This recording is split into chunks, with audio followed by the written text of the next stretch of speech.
नमस्ते। आज हामी एउटा एकदमै महत्त्वपूर्ण विषयमा कुरा गर्दैछौँ, बाढी र डुबान। बर्खा लागिसक्यो र यस्तो बेला कसरी तयार रहने त? आउनुहोस्, सरकारी निर्देशिकाले के भन्छ त्यसलाई एकदमै सरल तरिकाले बुझौँ। साँच्चै यो प्रश्न हामी सबैले एकपटक आफूलाई सोध्नै पर्छ।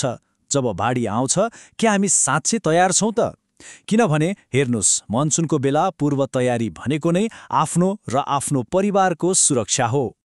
सरकारले दिएको त्यो 10 बुँदे चेकलिस्ट छ नि, त्यसलाई हामी अझै सजिलो बनाउनेछौँ। सबै कुरा याद गर्न गाह्रो हुन सक्छ, त्यसैले हामी त्यसलाई जम्मा 4वटा मूल विषयमा बाँडेर हेर्नेछौँ। यसले तयारी गर्न एकदमै सजिलो बनाउँछ।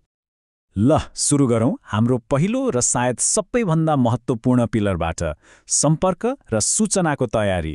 सोच्नुस् त, यस्तो आपतको बेला सही खबर पाउनु र सम्पर्कमा रहन सक्नु, यो त जीवन मरणको सवाल हुन सक्छ, होइन र?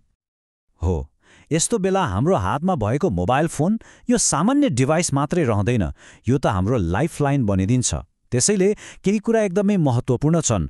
फोन सधैँ चार्ज राख्ने, ब्यालेन्स सकिन नदिने, अनि पुलिस, एम्बुलेन्स जस्ता जरुरी नम्बरहरू सेभ गरेर राख्ने। अनि अर्को कुरा, आफ्नो वरिपरिको नदीमा पानीको सतह कति छ भनेर बेला बेला जानकारी लिइरहनु पनि एकदमै जरुरी छ। खतराको पहिलो सङ्केत त्यहीबाट मिल्छ। ल, आफ्नो फोन त ठिकठाक राखियो, तर सरकारबाट, आधिकारिक निकायबाट चाहिँ सही जानकारी कसरी पाउने त? यो प्रश्नको जवाब झनै महत्त्वपूर्ण छ। यो नम्बर 1155 एकदमै राम्रोसँग याद गरौँ है। यो सरकारले दिएको टोल फ्री नम्बर हो, जहाँबाट पानी पर्ने र बाढी आउने बारे भरपर्दो जानकारी पाइन्छ। एकछिन पनि ढिला नगरी अहिले नै आफ्नो फोनमा सेभ गरिहालौँ। ओके, पहिलो पिलर सक्यो। अब जाउँ दोस्रोमा, अत्यावश्यक सामानहरू जम्मा गर्ने।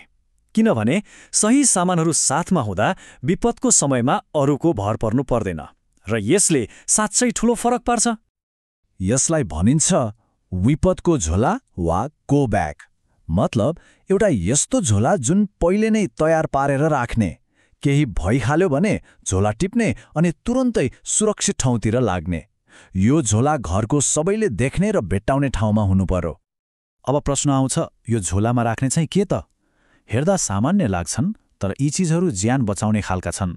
जस्तै एउटा टर्च, अँध्यारोमा बाटो देखाउनलाई; एउटा डोरी, कसैलाई तान्न वा उद्धार गर्न; एउटा सिट्टी, ताकि करार नसकिने बेला फुकेर मद्दत माग्न सकियोस्; अनि एउटा लौरो, हिँड्नलाई टेक्ने मात्र होइन, अगाडिको पानी कति गहिरो छ भनेर नाप्नलाई पनि काम लाग्छ। विपदको झोला त व्यक्तिगत तयारी भयो। अब अलिकति बृहत रूपमा सोचौँ, सिङ्गो घरको लागि चाहिने जरुरी सामानहरू कसरी जोगाउने त? यहाँ हेर्नुस् त, एकदमै सजिलो 3वटा स्टेप्स छन्। पहिलो, चामल, दाल, नुन, तेल जस्ता नबिग्रने खानेकुरा जम्मा गर्ने। दोस्रो, साबुन र पानी, सफा गर्ने फिटकिरी जस्ता सरसफाइका सामान पनि सँगै राख्ने। अनि तेस्रो र सबैभन्दा महत्त्वपूर्ण, यी सबै सामानलाई घरको सबैभन्दा अग्लो र सुरक्षित ठाउँमा लगेर राख्ने, ताकि बाढीको पानी त्यहाँसम्म पुग्नै नसकोस्।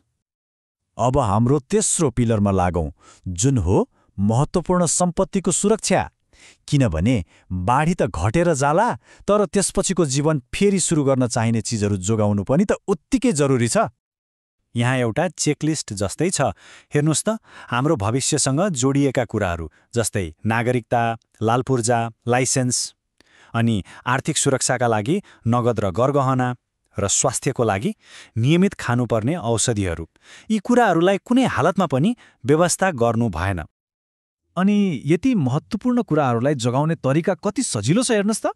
केही गर्नु पर्दैन, बस एउटा बाक्लो प्लास्टिकमा राम्रोसँग पोको पार्ने र घरको सबैभन्दा अग्लो ठाउँमा सुरक्षित राखिदिने। अहिलेको यो सानो मेहनतले पछि ठूलो तनावबाट बचाउँछ। ल, अब हामी हाम्रो अन्तिम र चौथो पिलरमा आइपुगेका छौँ, सामुदायिक सुरक्षा। किनभने एउटा कुरा के हो भने, यस्तो विपदमा हामी एक्लै लड्न सक्दैनौँ। हाम्रो सुरक्षा हाम्रो समुदायसँगै जोडिएको हुन्छ। हामीले सुन्दै आएको उखान हो नि, एकतामा बल हुन्छ। हो, यो कुरा विपदको बेला झनै सान्दर्भिक हुन्छ। जब समुदाय एक हुन्छ, त्यो सबैभन्दा ठूलो शक्ति बन्छ। त्यसो भए समुदाय मिलेर के गर्न सकिन्छ त? जस्तै एउटा रबरको डुङ्गा वा लाइफ ज्याकेटको व्यवस्था सबैको लागि गर्न सकिन्छ। उद्धारको लागि चाहिने डोरी, बाँस जस्ता कुराहरू एकै ठाउँमा जम्मा गर्न सकिन्छ। अनि सबैभन्दा महत्त्वपूर्ण, हाम्रो गाउँटोलमा सबैभन्दा सुरक्षित सार्वजनिक भवन कुन हो वा सबैभन्दा नजिकको अग्लो डाँडो कहाँ छ, यो कुरा सबैलाई थाहा हुनु पर्यो। त्यसो भए आज हामीले के सिक्यौँ त? तयारीका जम्मा 4वटा आधारभूत पिल्लरहरू। पहिलो, सूचनामा पहुँच। दोस्रो, सामग्रीको जोहो। तेस्रो, सम्पत्तिको सुरक्षा। र चौथो, समुदायमा एकता। यी सबै कुराहरू त भए जानकारीको लागि, तर अब मुख्य प्रश्न आउँछ। यो आउँदै गरेको बर्खाको लागि हाम्रो आफ्नो तयारी चाहिँ के छ त? अब सोच्ने मात्र होइन, साँच्चै तयारी गर्ने बेला भएको छ।